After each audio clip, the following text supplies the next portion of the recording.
Hi, this is CeeCee, and this is what am I making on Wednesday, January 14th.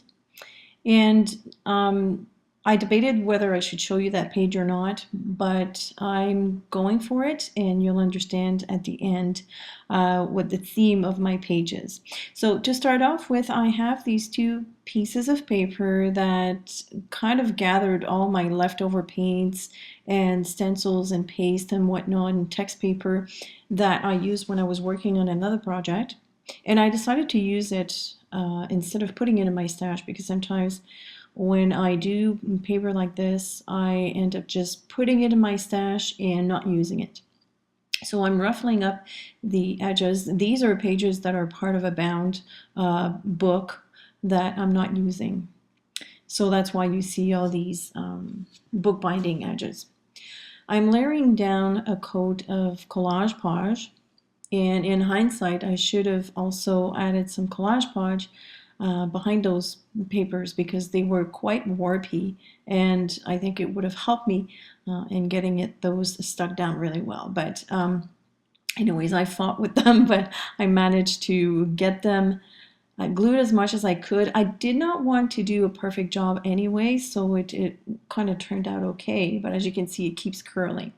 What's on top of these papers are mostly dilutions, ink sprays, and in some areas it is there's a coat of gel medium over the sprays, and in some not. So this was the challenge that I had, and I was wondering if it would take other media over. I wasn't sure exactly what would transpire through it.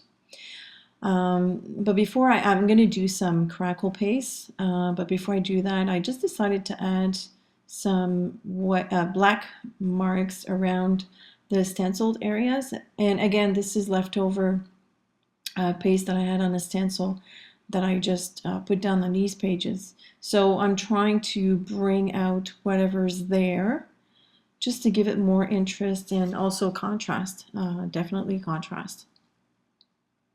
And this is point one of the Sakura pen, and it's permanent, so I had no doubt that this would stay down. Now this is, I believe, an eye stencil.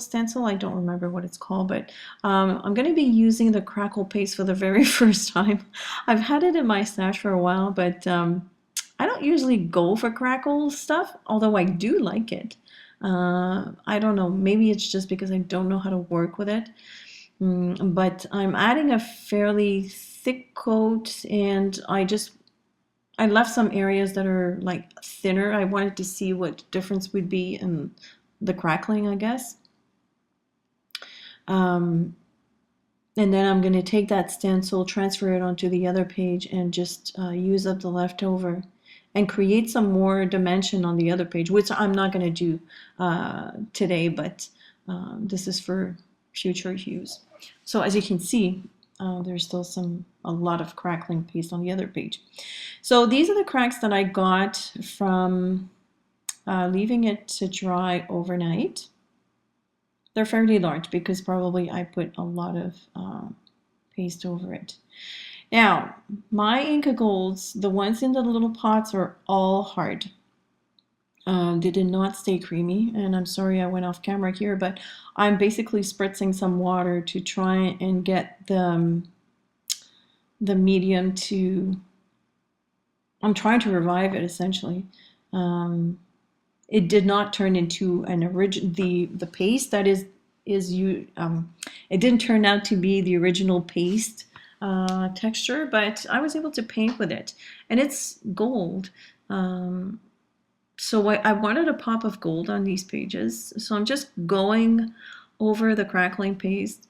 I'm not crazy about what happened here. I was a bit disappointed. I thought that through the crackling I would see more of the darker colors from underneath. So I still have to experiment with that medium. And that is why I called my page Honesty, because I'm showing you my trials and tribulations throughout this page. In all honesty, if I can paraphrase my title, it's not my favorite, but I decided to go with it because that's all part of the learning process. It's all also part of, getting out of your comfort zone and just go with the flow. There's always a way to recuperate a page, and in the end, I'm quite happy with how it turned out anyways. So the Inca Gold, the diluted Inca Gold, I should say, kind of took really well to the crackling paste, which I'm happy about. Of course, on the video, you can't really see the shimmer, but there is shimmer to that paint. And then because I had that pot, that little jar open, I wanted to use up the Inca Gold as much as possible. So I decided to just layer one coat of that Inca Gold on the other page. I'm not sure what I'm going to do with it. I'm not going to touch it for now. I'm going to think about it for a few days, but that page in particular is not gessoed. So it's just like a straight up paper.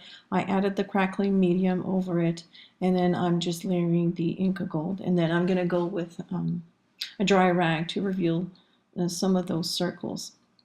But that's it. I'm just going to leave it to dry for a future project. And here's another failed attempt.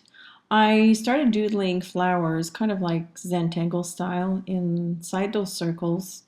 And because of the texture paste and because of the Inca Gold over that, there's way too much texture, and it was porous, it was textured, and it was very difficult for me to do something that I was happy with. So I did the whole thing. I mean, I did 5 circles in all. I'm not going to show you all the 5 circles. I just wanted you to see where I was going with this originally. And then I'm going to fix that later. But this was just not working for me. And the more I did it, the worse I felt. So here are my 5 doodle flowers. I'm drying them because now I decided to cover them, and I didn't want anything to bleed through. It ended up bleeding a little bit, but then I have another workaround for that. So first off, I'm going to add some gesso inside those particular circles. I did not want to gesso every single circle because it kind of hides the crackling. So I'm going to just gesso over those circles that I'm not happy with. And at that point, I kind of thought that it was a good contrast. So it's not so bad after all.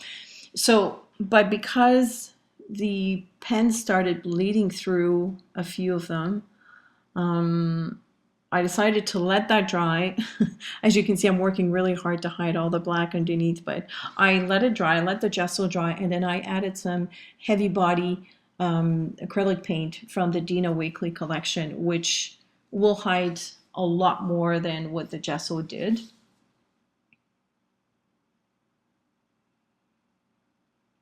I'm trying also to hit the areas where there's like some kind of marks around the circles. Here's a set of stickers that I had from an old basic grade collection, and I'm adding a sticker over one of the dots before the paint has had time to dry. And this ticket is one that I probably got for free in some kind of event. And it says honest, which I'm being very honest with you today because I'm showing you all my trials and errors. They're not errors, they're just like things that you're not too happy about. So I thought this was fitting. I'm adding a coat of gesso just to make it more white because it was very vanilla looking for me. And I also grabbed a leftover piece of a ribbon that I had in my stash, and I'm going to glue this down with some super heavy, extra heavy gesso, not gesso, but gel medium, because there's a lot of texture underneath the page. So, and because of the ribbon and all that, I wanted to make sure that everything was glued properly.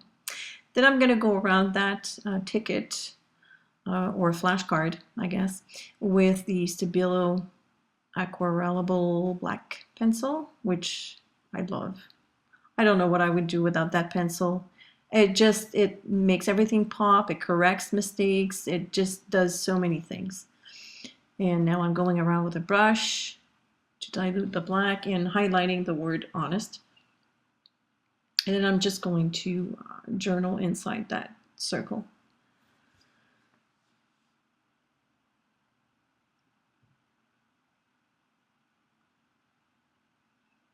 And I'm using the Permaball pen by Pilot for that. It writes well on pretty much every surface, which I absolutely love.